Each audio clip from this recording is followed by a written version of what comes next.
ಏನ್ರಿ ತನಿಖೆ ಮಾಡ್ತಾರೆ ಇವರು? ಏನ್ ತನಿಖೆ ಮಾಡ್ತಾರೆ? ಜವಾಬ್ದಾರಿ ಇರ್ತ ಸರ್ಕಾರ ನಡ್ಕೊಳ್ತಕ್ಕಂಥ ರೀತಿನ ಇದು. ಒಬ್ಬ ಮಂತ್ರಿ, ಒಬ್ಬ ಮುಖ್ಯಮಂತ್ರಿ ಹೋಗಿ ಕುಟುಂಬವನ್ನ ಭೇಟಿ ಮಾಡೋದಿಲ್ಲ. ಇವತ್ತು ಯಾರು ಅಲ್ಲಿ ಇವತ್ತು ಹತ್ಯೆ ಮಾಡಿದ್ದಾರೆ ಅವ್ರ ಬಗ್ಗೆ ಒಬ್ಬನು ಕೂಡ ಹೇಳಿಕೆ ಕೊಟ್ಟಿಲ್ಲ. ರಕ್ಷಣೆ ಕೊಡ್ತಕ್ಕಂಥ ಕೆಲಸ ಮಾಡ್ತೀರಿ. ಏನ್ ತನಿಖೆ ಇವರಿಂದ ನಿರೀಕ್ಷೆ ಮಾಡ್ತೀರಿ? ನಾವು ಅದಕ್ಕೆ ಭಾರತೀಯ ಜನತಾ ಪಾರ್ಟಿ ಒತ್ತಾಯ ಮಾಡಿದೆ. ಸಿಬಿಐ ತನಿಖೆಗೆ ಇದನ್ನ ಕೊಡಬೇಕು. ನಿಮ್ಮ ಬೂಟಾಟಿಕೆ ನಮಗೆ ಅವಶ್ಯಕತೆ ಇಲ್ಲ.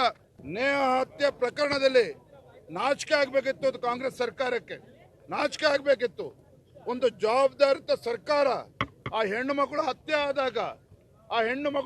ಆದಾಗ ರಾಜ್ಯದ ಮುಖ್ಯಮಂತ್ರಿಗಳ ಆದಿಯಾಗಿ ಯಾವುದೇ ಒಬ್ಬ ಸಚಿವ ಇವತ್ತು ಮನೆಗೆ ಹೋಗಿ ಆ ಕುಟುಂಬಕ್ಕೆ ಸಾಂತ್ವನ ಹೇಳ್ತಕ್ಕಂಥ ಪ್ರಯತ್ನ ಮಾಡೋದಿಲ್ಲ. ಆ ಕುಟುಂಬಕ್ಕೆ ಧೈರ್ಯ ಕೊಡ್ತಕ್ಕಂಥ ಕೆಲಸ ಮಾಡೋದಿಲ್ಲ. ಅದರ ಬದಲಾಗಿ ತೇಜವಧೆಗೆ ಮಾಡ್ತಕ್ಕಂಥ ಏನು ದುಸ್ಸಾಹಸಕ್ಕೆ ಕೈ ಹಾಕಿದ್ದಾರೆ.